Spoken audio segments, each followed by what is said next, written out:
Bonjour à tous, bienvenue sur la chaîne de l'Hexamone Crypto. Nous sommes le jeudi 5 septembre 2024, il est 8h45. Bien sûr, on va faire un point sur le Bitcoin, on va regarder les news et les altcoins. Allez, directement, on démarre avec le calendrier macroéconomique. Donc aujourd'hui, le 5 septembre, on va avoir pas mal de choses. On va avoir la création d'emplois non agricoles, ADP pour le mois d'août. On va avoir les inscriptions hebdo au chômage, ça c'est tous les jeudis. Le PMI service du mois d'août, PMI non manufacturier de l'ISM et le stock de pétrole brut. Donc on va voir effectivement si c'est intéressant ou pas du côté des indices. Chaque indice qui est là, ce sont des indices importants qui peuvent faire bouger les marchés financiers et donc par répercussion le Bitcoin.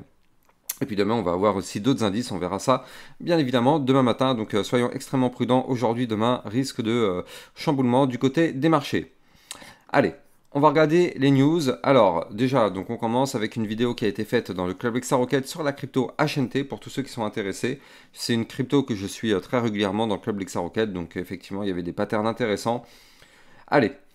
On commence avec la banque cantonale de Zurich, la quatrième plus grande banque de Suisse, qui lance le trading de Bitcoin et d'Ethereum. Donc ça, c'est une bonne nouvelle tout de même. Après, par la suite, Crypto Détente qui pousse qu'une baleine a acheté 545 Bitcoins supplémentaires pour 30,82 millions de dollars après la chute du prix du Bitcoin. Et en 3 jours, cette baleine a accumulé 862 Bitcoins. Donc ça fait quand même une très belle somme pour 49 millions de dollars. Acheté à prix moyen de 56 993 dollars. Donc comme quoi, ça montre qu'effectivement les baleines continuent d'accumuler, même si le Bitcoin est en train de chuter un petit peu, les baleines continuent d'accumuler de ce côté-là. Côté du Club XRocket, on a vu la crypto CKB hier soir. Du côté du Japon, le Japon prévoit d'aligner la taxation des autres actifs financiers avec celle du Bitcoin et des cryptos en réduisant le taux maximal de 55% à 20%. On a eu aussi par la suite donc la CFTC qui inflige une pénalité pécuniaire civile de 175 000 dollars à Uniswap. La CFTC a également émis une ordonnance contre Uniswap Lab pour avoir proposé des transactions illégales sur les produits dérivés d'actifs numériques. Donc effectivement, pas top pour Uniswap. Bon après, c'est pas non plus une amende de fou, 175 000 euros, dollars pour Uniswap. C'est vrai que pour nous, c'est une somme énorme, mais pour eux, c'est pas non plus extrêmement important. Allez, on va démarrer l'analyse technique de notre Bitcoin. Bien évidemment, avant toute chose, je rappelle à tout le monde que tout ce que je vais dire dans cette vidéo n'est en aucun cas un conseil financier. C'est à vous de faire vos propres recherches et n'oubliez pas que le trading de crypto comporte des risques de perte partielle ou majeure. Allez, on démarre sur notre Bitcoin, bien sûr. Et donc, on a un Bitcoin qui se retrouve actuellement à 56 840 dollars. Et ouais, malheureusement, vous le voyez, hier, on a fait une tentative de sortie de range par le haut. Regardez, hier, on a fait une touchette sur le bas du range. Vous le savez, c'est une zone de support. Donc, on a rebondi sur ce bas de range. On a tenté par la suite la cassure par le haut, comme vous pouvez le voir hier. On a même été chercher ici les 58 542. Malheureusement, la clôture a eu lieu à l'intérieur de ce range. Ça veut dire qu'on n'a pas réussi à casser ce range par le haut. Donc, malheureusement, qu'est-ce qui se passe? On se fait rejeter. Le haut du range est une zone de résistance. Donc, on se fait rejeter par le haut du range. Et boum, on va chercher le support. D'ailleurs, je vous laisse apprécier la précision. Cette mèche qui va chercher le support des 56 519 dollars. Donc, pour l'instant, tant qu'on est au-dessus de ce support, la chute est contenue. Si maintenant, on casse ce support, alors la target suivante, ce serait d'aller chercher bien évidemment de nouveau le bas du range. Alors, il est à combien? Il est à 55 855 dollars. Donc ça, c'est la zone de support bas de range. Et donc, vous l'avez compris, si on pète ce range par le bas, malheureusement, la chute pourrait continuer. Poursuite de la chute pour aller chercher les 55 335, voire même les 54 425 ou encore les 53 622. Je rappelle que ces 53 622, c'est le support qui a permis un rebond ici et un rebond ici. Donc ce niveau clé des 53 622 sera, quoi qu'il arrive, un support à ne pas perdre. Mais là, pour l'instant, du côté du Bitcoin, de toute façon, on est dans le range. Donc là, pour l'instant, tant qu'on ne casse pas d'un côté ou de l'autre ce range, malheureusement, on est bloqué dans ce range. Donc là, on va patienter. On va voir de quel côté ce range va être breaké. On espère bien sûr que ce sera par le haut. Si c'est par le haut, alors les prochaines targets, ce sera d'aller chercher les fameuses 60 777 pour revenir retester une nouvelle fois le bas de l'ancien range. Je rappelle que ce niveau clé des 60 777, c'est notre point pivot. C'est le niveau clé qu'il va falloir regagner si on veut reprendre de la force. Donc là, pour l'instant, comme vous le voyez, on n'y arrive pas. Donc on va voir dans les prochains jours. On a un ruban de moyenne mobile qui est au-dessus de la tête. Ça, c'est plutôt une bonne nouvelle tout de même, parce qu'en général, le cours a tendance à revenir rechercher le ruban de moyenne mobile.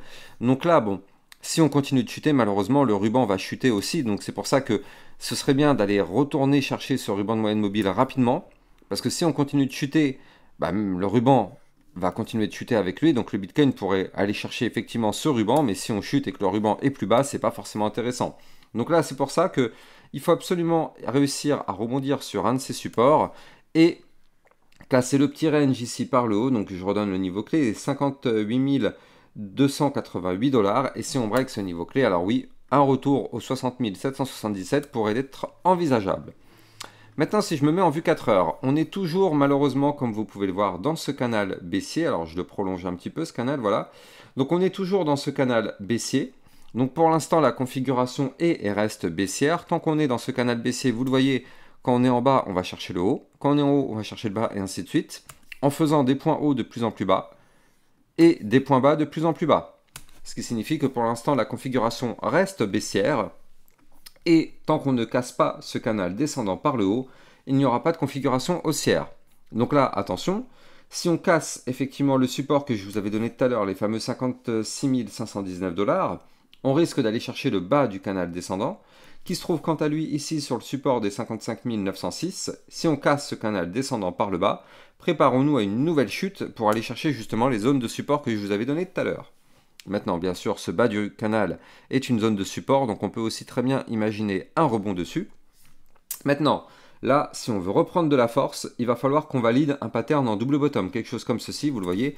Ici, on a déjà un premier bottom, peut-être qu'on ferait un deuxième bottom. Si on fait ça, ce serait une figure chartiste de retournement haussier. Il faudrait qu'on break la résistance des 58 106, qui correspond au dernier point haut ici.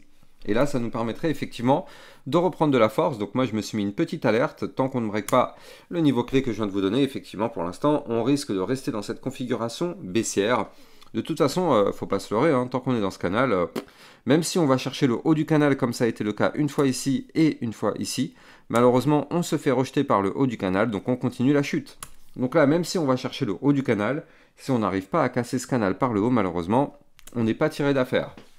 Donc là, du côté du Bitcoin, soyons toujours très prudents. Du coup, en plus, du côté du dollar index, on voit que lui, ces dernières semaines, il est en train de reprendre pas mal de force et malheureusement, il est en train de faire un pullback qui, pour le moment, est en train de se valider.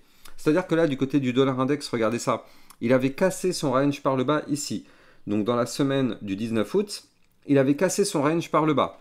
Un range hebdomadaire, il faut le noter, hein, donc un range très long terme. Et vous le voyez, la semaine qui vient de se terminer, il a réintégré ce range. Donc cassure, crash, pullback, pullback qui valide, il réintègre.